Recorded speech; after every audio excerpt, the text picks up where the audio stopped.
Ojo, hola, soy Tom, me ha puesto un móvil. A que tu perro no come mandarinas.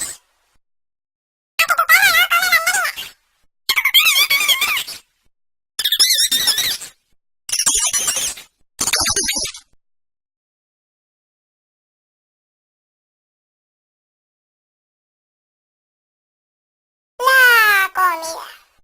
¿Qué es la comida? La comida es aquella a la que no podemos resistirnos. Ñam, ñam, ñam. Excepto la verdura. Buah. Hay varios tipos de comida.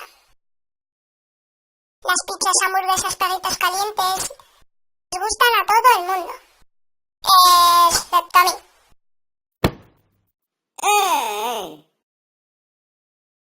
Las verduras.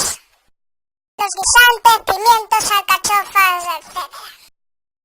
También las verduras son esa cosa que no le gusta a absolutamente nadie. Los dulces. Tartas, bizcochos,